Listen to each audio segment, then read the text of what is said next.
SSC 26 কথা দিচ্ছি মাত্র 65টা এমসিকিউ করে তোমার পদার্থবিজ্ঞান বইয়ের 25টা এমসিকিউ কমন পড়বে। তো চলো শুরু করা যাক আজকের এই ভিডিওটা। 293 মিটার পার সেকেন্ড। পারদে সেই শব্দের বেগ হচ্ছে 1450 মিটার পার সেকেন্ড। হাইড্রোজেনের সেই শব্দের বেগ 1284 মিটার পার সেকেন্ড এবং শূন্য মাধ্যমে শব্দের বেগ হচ্ছে 0 মিটার পার সেকেন্ড। তারপর দেখো কোন মাধ্যমে শব্দের বেগ সবচেয়ে বেশি। শব্দের বেগ মনে রাখবা, কোনো মাধ্যম যত বেশি কঠিন হবে ওই মাধ্যমে শব্দের বেগ সবচাইতে বেশি।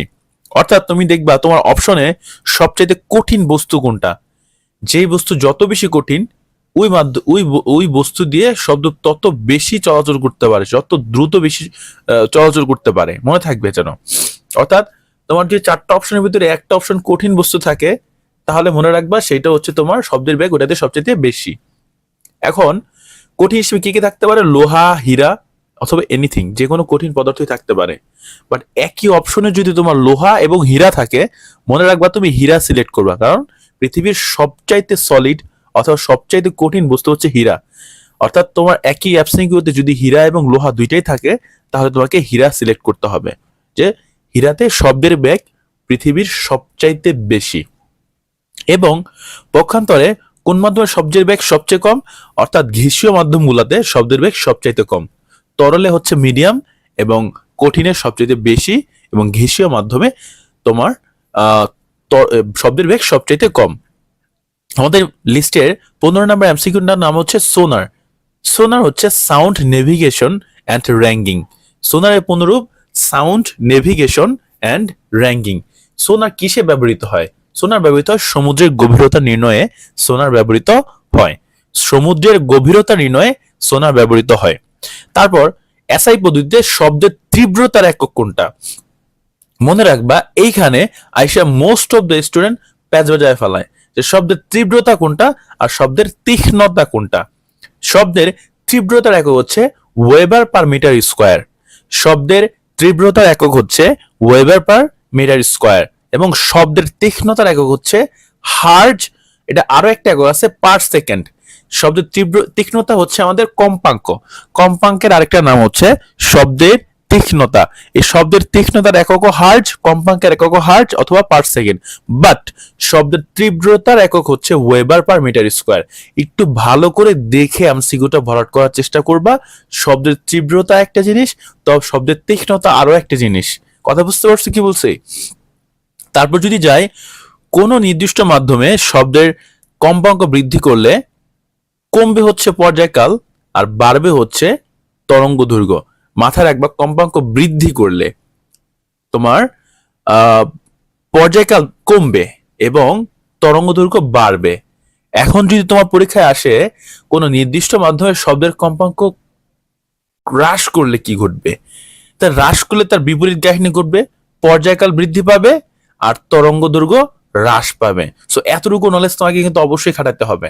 আমি একটা জাস্ট এক্সাম্পল তোমাকে দিয়ে রাখছি যে কোনো নির্দিষ্ট মাধ্যমে শব্দের কম্পাঙ্ক বৃদ্ধি করলে কম্পাঙ্ক তোমার পর্যায়কাল কমবে এবং তরঙ্গ দৈর্ঘ্য বাড়বে। সো এটার বিপরীত কোশ্চেন তোমাকে কিন্তু করতে পারে। তারপর অনুপ্রস্থ তরঙ্গ নিয়ে আমাদের বেশ কয়েকটা প্রশ্ন রয়েছে, এগুলো তোমাকে প্রত্যেকটাই জানতে হবে, কারণ অনুপ্রস্থ তরঙ্গ থেকে প্রতিবারই প্রশ্ন আসে। তোমরা জানো অনুপ্রস্থ তরঙ্গের সবচাইতে মূল উদাহরণটা হচ্ছে সমুদ্রের ঢেউ। সমুদ্রের ঢেউ হচ্ছে অনুপ্রস্থ তরঙ্গের একটা উৎকৃষ্ট উদাহরণ। তারপর যদি চিন্তা করি যে এই যে অনুপ্রস্থ তরঙ্গ, এর অপর নাম হচ্ছে আর তরঙ্গ। মাঝে মাঝে আমাদেরকে বলে নিচের কোনটি আর তরঙ্গের উদাহরণ। সো আমরা কিন্তু অলরেডি জানি যে অনুপ্রস্থ তরঙ্গের উদাহরণ সমুদ্রের ঢেউ, বাট আরো অনুপ্রস্থ তরঙ্গকে যে আর তরঙ্গ বলে সেটা জানি না। এই জন্য আমরা কিন্তু অ্যান্সার করে রাখতে পারি। সো আমাকে অনুপ্রস্থ তরঙ্গের অপর নামও জানতে হবে। অনুপ্রস্থ তরঙ্গের অপর নাম হচ্ছে আর তরঙ্গ। অনুপ্রস্থ তরঙ্গের সমবর্তন ঘটে এবং অনুপ্রস্থ তরঙ্গের মধ্যবর্তী কোণ হচ্ছে 90 ডিগ্রি বা সমকোণ। তারপর অনুদৈর্ঘ্য তরঙ্গের অপর নাম হচ্ছে লম্বিক তরঙ্গ, আর অনুপ্রস্থ তরঙ্গের অপর নাম ছিল আর তরঙ্গ, আর অনুদৈর্ঘ্য তরঙ্গের অপর নাম হচ্ছে লম্বিক তরঙ্গ। আর অনুদৈর্ঘ্য তরঙ্গ সংকোচন প্রসারণের মাধ্যমে ঘটে। ঠিক আছে, সমান্তরালের সামনে যায়, সমবর্তন ঘটে না এবং এর সবচাইতে ভালো উদাহরণ হচ্ছে শব্দ তরঙ্গ। অনুদৈর্ঘ্য তরঙ্গের সবচেয়ে ভালো উদাহরণ হচ্ছে শব্দ তরঙ্গ। তারপর যদি বলি শব্দানুভূতির স্থায়িত্বকাল 0.1 সেকেন্ড। শব্দানুভূতির স্থায়িত্বকাল 0.1 সেকেন্ড। কাপড়ের ময়লা পরিষ্কার ও দাঁতের স্কেলিং করতে ব্যবহৃত হয় শব্দোত্তর কম্পাঙ্ক। কাপড়ের ময়লা পরিষ্কার এবং দাঁতের স্কেলিং করতে ব্যবহৃত হয় শব্দোত্তর কম্পাঙ্ক। তো আমরা এই অধ্যায় থেকে মাত্র 10টা এমসিকিউ রেখেছি। সপ্তম অধ্যায় থেকে খুব বেশি না, মাত্র 10টা এমসিকিউ রেখেছি এবং পঞ্চম অধ্যায় থেকে রেখেছিলাম 11টা। তাহলে আমাদের এই মোট 21টা এমসিকিউ হলো। তারপর যদি যাই, দেখো অষ্টম অধ্যায়। অষ্টম অধ্যায় খুবই ইম্পর্টেন্ট অধ্যায়। সর্বপ্রথম যে এমসিকিউটা আমি রেখেছি, কোনটিতে উত্তল দর্পণ ব্যবহৃত হয়? উত্তল দর্পণ ব্যবহৃত হয় গাড়ির ভিউ মিররে। উত্তল দর্পণ ব্যবহৃত হয় গাড়ির ভিউ মিররে। তারপর উত্তল দর্পণ সম্পর্কিত আমাদের আর বেশ কয়েকটা জিনিস জানতে হবে, যে উত্তল দর্পণের প্রতিবিম্ব সর্বদাই সোজা হয় এবং অবাস্তব হয়। বস্তুর আকৃতি ছোট হয় উত্তল দর্পণে। প্রতিফলক টেলিস্কোপ তৈরিতে ব্যবহৃত হয় উত্তল দর্পণ। প্রতিফলক টেলিস্কোপ তৈরিতে ব্যবহৃত হয় উত্তল দর্পণ। নবদূরবীক্ষণ যন্ত্র বা টেলিস্কোপে ব্যবহৃত হয় অবতল দর্পণ। এইখানে এসে আমাদের একটা ঝামেলা। আমাদের নবদূরবীক্ষণ যে যন্ত্র বা টেলিস্কোপ, নবদূরবীক্ষণের আরেকটা নাম হচ্ছে তোমার টেলিস্কোপ। সো টেলিস্কোপে ব্যবহৃত হয় অবতল দর্পণ। বাট আরেকটা টেলিস্কোপ আছে যেটার নাম হচ্ছে প্রতিফলক টেলিস্কোপ। প্রতিফলক টেলিস্কোপে ব্যবহৃত হয় উত্তল দর্পণ। বাট নর্মাল যে টেলিস্কোপ সেটাতে ব্যবহৃত হয় অবতল দর্পণ। এই নর্মাল টেলিস্কোপের আরেকটা নাম হচ্ছে নবদূরবীক্ষণ যন্ত্র। এখন খুবই ইম্পর্টেন্ট, এই অবতল দর্পণ থেকে প্রতি বছর প্রশ্ন আসে। সো মাথায় রাখবা, এই প্রত্যেকটা তোমাকে ভালোভাবে শিখতে হবে। আমি কিন্তু এমনিতেই এমসিকিউ সবচাইতে মোস্ট ইম্পর্টেন্ট গুলো তোমাদের জন্য সিলেক্ট করছি।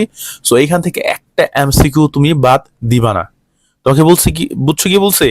সো মনে রাখবা, নবদূরবীক্ষণ যন্ত্র বা টেলিস্কোপ ব্যবহৃত হয় অবতল দর্পণ। জাহাজ বা লঞ্চের সার্চ লাইটে কি ব্যবহৃত হয়, বা সৌরচুল্লিতে, এগুলাতে ব্যবহৃত হয় অবতল দর্পণ। জাহাজ, লঞ্চের সার্চ লাইট, তারপর হচ্ছে সৌরচুল্লি, তিনটাতে ব্যবহৃত হয় অবতল দর্পণ। ডেন্টিস্টরা দাঁত পরীক্ষার কাজে ব্যবহার করে অবতল দর্পণ। নাক, কান, গলা বিভাগের চিকিৎসকরা ব্যবহার করে অবতল দর্পণ। মুখমণ্ডলে বিবর্ধিত সোজা প্রতিবিম্ব গঠন করে। আমরা মুখের ভিতরে যে মানে দাঁতগুলো দেখতে চাই, সেটা কি অনেক বড় করে দেখতে চাই, সোজা করে দেখতে চাই, এই জন্য আমরা ব্যবহার করি কি, ডেন্টিস্টরা কি ব্যবহার করে, অবতল দর্পণ ব্যবহার করে। রাডার অথবা টিভির সংকেত সংগ্রহেও কি ব্যবহৃত হয়, অবতল দর্পণ ব্যবহৃত হয়। খুবই ইম্পর্টেন্ট কতগুলো এমসিকিউ তোমাদের সামনে উপস্থাপন করলাম। আশা করি এগুলো প্রত্যেকটাই তুমি ভালোভাবে শিখবে। দেখো অলরেডি কিন্তু আমি তোমাদের ম্যাথ এবং হচ্ছে রসায়নের সাজেশন অলরেডি আপলোড করছি। সো ধারাবাহিকভাবে প্রত্যেকটা ভিডিও আপলোড হয়ে যাবে। তোমাদের যতগুলো এমসিকিউ দায়িত্ব, নো টেনশন, তোমাদের যেভাবেই পারি প্রত্যেকটা সাবজেক্টের এমসিকিউর হেল্প করার চেষ্টা করব। সো আমাদের প্রত্যেকটা ভিডিও দেখার চেষ্টা করবা, তোমাদের জন্য অনেক বেশি হেল্পফুল হবে। দৃশ্যমান আলোর তরঙ্গ দৈর্ঘ্য হচ্ছে 400 ন্যানোমিটার থেকে 700 ন্যানোমিটার। কোন আলোর তরঙ্গ দৈর্ঘ্য সবচেয়ে কম? মনে রাখবা, বেগুনি যে কালারটা, বেগুনি কালারের আলোর তরঙ্গ দৈর্ঘ্য সবচেয়ে কম। সম্পূর্ণ ঘর আলোকিত হয় ব্যাপ্ত প্রতিফলনের কারণে। 27 নম্বর এমসিকিউ হচ্ছে গোলীয় দর্পণের গৌণ অক্ষ অসংখ্য। চতুর্থ অধ্যায়ে খুবই গুরুত্বপূর্ণ কিছু এমসিকিউ তোমাদের সামনে আমি আলোচনা করব। শুরুতেই বলছি, এই তোমার পুরো পদার্থ বইয়ের ভিতরে একক এবং মাত্রা থেকে কিন্তু প্রত্যেক বছরই প্রশ্ন আসে। তো তোমার উচিত হবে কোনো অধ্যায়ের একক এবং মাত্রাগুলো না ছাড়া। তো সেই সুবাদে তোমাদের জন্য সবচাইতে গুরুত্বপূর্ণ যে একক ও মাত্রাগুলো রয়েছে সেগুলো আমি তোমাদের সামনে উপস্থাপন করছি। দেখো, কাজ সম্পর্কে, কাজ বা শক্তি, এদের একক হচ্ছে KG metre square per second square বা নিউটন মিটার। কাজের বা শক্তির মাত্রা হচ্ছে মিটার তোমার ml স্কোয়ার 10/2। তো দেখো কিভাবে তোমাদের একক থেকে মাত্রা বের করতে হয়, সেটা কিন্তু খুবই সহজ। তোমরা যে কোনো কেজি পাইলে কেজির পরিবর্তে এম বসাইবা, কেননা তোমার ভরের ইংরেজি হচ্ছে মাস, এখান থেকে এম নেওয়া হয়েছে, এবং এম এর পরিবর্তে এল বসাইবা, যেটা এম হচ্ছে তোমার দৈর্ঘ্যের একক মিটার। সো দৈর্ঘ্যের ইংরেজি হচ্ছে লেন্থ, ওই লেন্থ থেকে এল আসছে, এবং সময় যেটা সেকেন্ড, সময় ইংরেজি হচ্ছে তোমার টাইম, টাইম থেকে টি আসছে। তো যেখানে কেজি পাবা সেখানে এম বসাবা, যেখানে মিটার পাবা অর্থাৎ এম পাবা, সেখানে এল বসাবা এবং যেখানে এস ছিল ওইখানে তুমি টি বসাবা, তাহলে কিন্তু একক মাত্রাতে কনভার্ট হয়ে যায়। খুবই সহজেই তুমি যে কোনো একক মুখস্থ থাকলে ওইখান থেকে কিন্তু মাত্রা বের করতে পারবা। সো খুবই ইজি। তারপর দেখো স্প্রিং ধ্রুবকের একক। স্প্রিং ধ্রুবকের একক হচ্ছে নিউটন পার মিটার বা জুল পার মিটার স্কোয়ার বা কেজি পার সেকেন্ড স্কোয়ার। ক্ষমতা সংগত, ক্ষমতার একক হচ্ছে জুল পার সেকেন্ড অথবা আর ক্ষমতার মাত্রা হচ্ছে মিটার ml স্কোয়ার 10^3। তো দেখো ক্ষমতার কিন্তু তুমি এইখান থেকে আরেকটা একক বের করতে পারো, এম এর পরিবর্তে KG metre square per second cube. তো ক্ষমতার আরো একটা একক হচ্ছে KG metre square per second cube. ক্ষমতার একক হচ্ছে জুল পার সেকেন্ড আর ক্ষমতার মাত্রা হচ্ছে ml স্কোয়ার 10/3। এখান থেকে কিন্তু আমরা আরো একটা একক বের করতে পারি, KG metre square per second cube. কোন বস্তুকে টান টান রাখলে এর মধ্যে কোন শক্তি জমা থাকে? বিভব শক্তি জমা থাকে। 1 ওয়াট ঘন্টা, 1 ওয়াট ঘন্টা সমান হচ্ছে 3600 জুল। 1 এইচপি, এইচপি হচ্ছে তোমার horse power. 1 HP is equal 746 watt. সমুদ্র পৃষ্ঠের উচ্চতা বৃদ্ধির জন্য দায়ী কার্বন ডাই অক্সাইড। খুবই গুরুত্বপূর্ণ এমসিকিউ। দেখো ইউরেনিয়াম সংক্রান্ত আমি তোমার মোট 5টা কোশ্চেন রাখছি, খুবই গুরুত্বপূর্ণ। এখান থেকে কিন্তু প্রশ্ন আসার সম্ভাবনা এবার অনেক বেশি, কোনো না কোনো বোর্ডে এইখানে থেকে প্রশ্ন আসবেই। তো নিশ্চিন্তে এই 5টা পড়ে যাও, তোমার বোর্ডে আসার সম্ভাবনা বেশি। ডোন্ট ওয়ারি, এখান থেকে প্রশ্ন আসে প্রতিবারই। প্রোটন ও নিউট্রন আছে যথাক্রমে, মানে ইউরেনিয়ামে প্রোটন সংখ্যা হচ্ছে 92 আর নিউট্রন সংখ্যা হচ্ছে 143। প্রকৃতিতে ইউরেনিয়ামের পরিমাণ 0.7%। প্রকৃতিতে ইউরেনিয়ামের পরিমাণ 0.7%। ইউরেনিয়ামের অর্ধায়ু 704 মিলিয়ন বছর। ইউরেনিয়াম ভাঙলে তৈরি হয় ক্রিপ্টন 92 আর হচ্ছে বেরিয়াম 141। ইউরেনিয়ামের চেইন বিক্রিয়ায় প্রথম ধাপে 3টি আর দ্বিতীয় ধাপে 9টি নিউট্রন নির্গত হয়। সেটা খুবই ইম্পর্টেন্ট, তো মাথায় রাখতে হবে ইউরেনিয়ামের চেইন বিক্রিয়ায় প্রথম ধাপে 3টা নিউট্রন নির্গত হয় আর দ্বিতীয় ধাপে 9টা নিউট্রন নির্গত হয়। 50 নম্বর এমসিকিউ, 1000 কেজি ভরের একটি গাড়ি 10 মিটার পার সেকেন্ড বেগে চললে এর গতিশক্তি কত? 1000 কেজি ভরের একটি গাড়ি 10 মিটার পার সেকেন্ড বেগে চললে এর গতিশক্তি কত? তো গতিশক্তির যে সিম্পল যে সূত্রটা E = ½ mv²। এখানে তুমি যদি ডাটাগুলো বসায় জাস্ট ক্যালকুলেশন করো পাইবা 5 × 10⁴ জুল। তো এই ধরনের ম্যাথ তুমি অহরহ পাবা। তারপর তৃতীয় অধ্যায় দেখো, তৃতীয় অধ্যায়ে আমাদের একক ও মাত্রা সম্পর্কিত। আমি কিন্তু তোমাদের বারবার বলছি একক ও মাত্রা থেকে কিন্তু মাস্ট বি একটা কোশ্চেন হবেই। সো তোমাকে প্রত্যেকটা একক এবং মাত্রা ভালো করে শিখতে হবে। অ্যাটলিস্ট তুমি এককগুলো মুখস্থ করে যাও এবং একক থেকে কিন্তু অটোমেটিক্যালি তুমি মাত্রা বের করতে পারবা। তারপর দেখো বল, আমি এখানে একটু তীর চিহ্ন দিচ্ছি, তোমরা একটু ভালো করে দেখবা। বল আর হচ্ছে ওজন, এতে তীর চিহ্ন দেওয়া না। বল ও ওজন দুইটারই একক হচ্ছে সেম। বলের একক হচ্ছে KG metre per second square, ওজনের একক হচ্ছে KG metre per second square এবং এদের মাত্রা সেম। তো কেজি যে জায়গায় সেখানে এম যে জায়গায় সেখানে এল এবং যেখানে এস সেখানে টি বসাইলে আমাদের একক মাত্রায় কনভার্ট হয়ে যায়। So ml 10/2। ভরবেগ এবং বলের ঘাতের একক same, KG metre per second এবং মাত্রা ml 10/2। একইভাবে তুমি মাত্রায় কনভার্ট করে নিবা। কৌণিক ভরবেগের একক KG metre square per second এবং মাত্রা ml স্কোয়ার 10/1। তারপর দেখো বল সংক্রান্ত। মহাকর্ষ বল থেকে, মানে আমাদের বল হচ্ছে মোট 4টা, মহাকর্ষ বল, দুর্বল নিউক্লিয় বল, তড়িৎচুম্বকীয় বল, সবল নিউক্লিয় বল। সো মহাকর্ষ বল হচ্ছে সবচেয়ে কম শক্তিশালী বল। কথা বুঝতে পারছো কি বলছি? সবচেয়ে দুর্বল বল হচ্ছে মহাকর্ষ বল, তার থেকে একটু শক্তিশালী হচ্ছে দুর্বল নিউক্লিয় বল, তার থেকে একটু শক্তিশালী হচ্ছে তড়িৎচুম্বকীয় বল এবং তার থেকে আরেকটু শক্তিশালী হচ্ছে সবল নিউক্লিয় বল। তার মানে সবচেয়ে শক্তিশালী হচ্ছে সবল নিউক্লিয় বল এবং সবচেয়ে দুর্বল বল হচ্ছে মহাকর্ষ বল। তারপর এই বল সংক্রান্ত আমাদের আরো বেশ কয়েকটা এমসিকিউ তোমাদের শিখতে হবে। সেটা হচ্ছে তড়িৎ চুম্বকীয় বলের তুলনায় সবল নিউক্লিয় বল 100 গুণ শক্তিশালী। তড়িৎ চুম্বকীয় বলের তুলনায় সবল নিউক্লিয় বল বেশি সক্রিয় না, বেশি শক্তিশালী না, কতটুকু শক্তিশালী? 100 গুণ শক্তিশালী। আর মহাকর্ষ বলের তুলনায় তড়িৎ চুম্বকীয় বল 10⁻36 গুণ শক্তিশালী। আর মহাকর্ষ বলের তুলনায় সবল নিউক্লিয় বল 10⁻38 গুণ শক্তিশালী। সো ভালোভাবে এগুলো মুখস্থ করে ফেলবা। তারপর চলে আসে আমার 53 নম্বর এমসিকিউ, গতিশীল গাড়ির বেগ দ্বিগুণ হলে এর গতিশক্তি 4 গুণ হবে। সো তুমি যেটা করবা জাস্ট একে গুণ করে দিবা। কথা বুঝছো? এখানে আমার এই এক্সপ্লেনটা একটু ভুল আছে। তুমি যেটা করবা দ্বিগুণ হলে ওটার স্কোয়ার করবা। দ্বিগুণ হলে হবে 4 গুণ, আর গাড়ির ব্যাগ যদি 3 গুণ হয় তাহলে হবে 9 গুণ। এখানে এইটা না, তুমি জাস্ট স্কোয়ার দিবা, গতিশক্তি না জাস্ট স্কোয়ার দিবা। হ্যাঁ, গতিশীল গাড়ির ব্যাগ দ্বিগুণ হলে এর গতিশক্তি 4 গুণ হবে, আর গতিশীল গাড়ির ব্যাগ 3 গুণ হলে এর গতিশক্তি 9 গুণ হবে। গতিশীল গাড়ির ব্যাগ 4 গুণ হলে এর গতিশক্তি 16 গুণ হবে। আসলে বুঝছো? জাস্ট যেটা যে গুণটা দেওয়া থাকে সেটাকে তুমি স্কোয়ার করে দিবা। তারপর হচ্ছে কোনো গতি বস্তুর ভর দ্বিগুণ করলে ব্যাগ কত গুণ হবে। তো ভর এবং ব্যাগের মধ্যে সম্পর্ক হচ্ছে ব্যস্তানুপাতিক। তোমার ভর যদি দ্বিগুণ হয় তাহলে ব্যাগ তার অর্ধেক হবে। তাদের মধ্যে সম্পর্ক হচ্ছে ব্যস্তানুপাতিক। কোনো নির্দিষ্ট বস্তুর ব্যাগের মান পরিবর্তিত হয়ে দ্বিগুণ হলে এর ভরবেগের পরিবর্তন কিরূপ হবে? দ্বিগুণ হবে। কথা বুঝছো? তোমার যদি ব্যাগের মান পরিবর্তিত হয়ে দ্বিগুণ হয় তাহলে ভরবেগ হবে তার দ্বিগুণ। ওকে, তারপর ঘর্ষণ সংক্রান্ত এখানে খুবই ইম্পর্টেন্ট কটা এমসিকিউ তোমাদের জন্য রাখা হয়েছে। এখান থেকে মাস্ট বি একটা কোশ্চেন হবেই।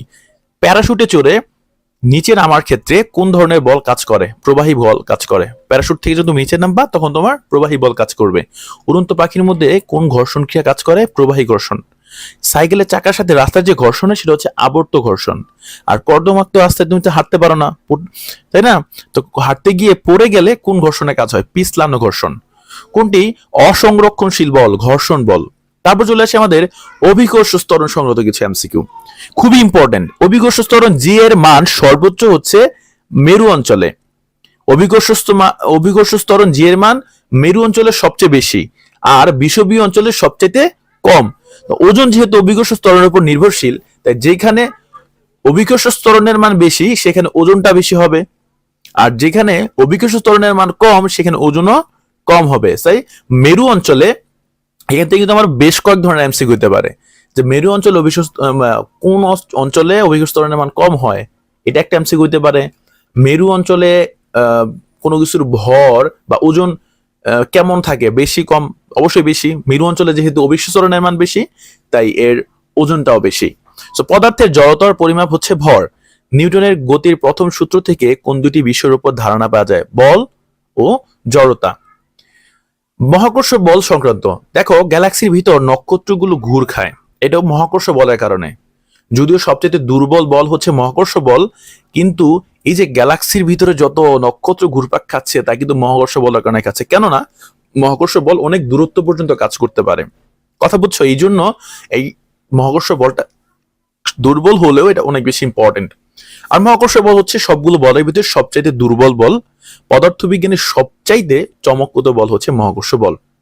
2 নম্বর অধ্যায়ে শুরুই হয়েছে আমাদের গতি, অর্থাৎ গতি অধ্যায় শুরু হয়েছে কিছু চিহ্ন দিয়া। দেখো এই চিহ্নগুলো খুবই ইম্পর্টেন্ট। প্রত্যেক বছরই দেখো গতি অধ্যায় থেকে একটা না একটা চিহ্নের এমসিকিউ আসে। তো তোমাদের জন্য সবচেয়ে ইম্পর্টেন্ট যে এমসিকিউগুলো সেগুলো আমি বাছাই করে তোমাদের জন্য রেখে দিচ্ছি।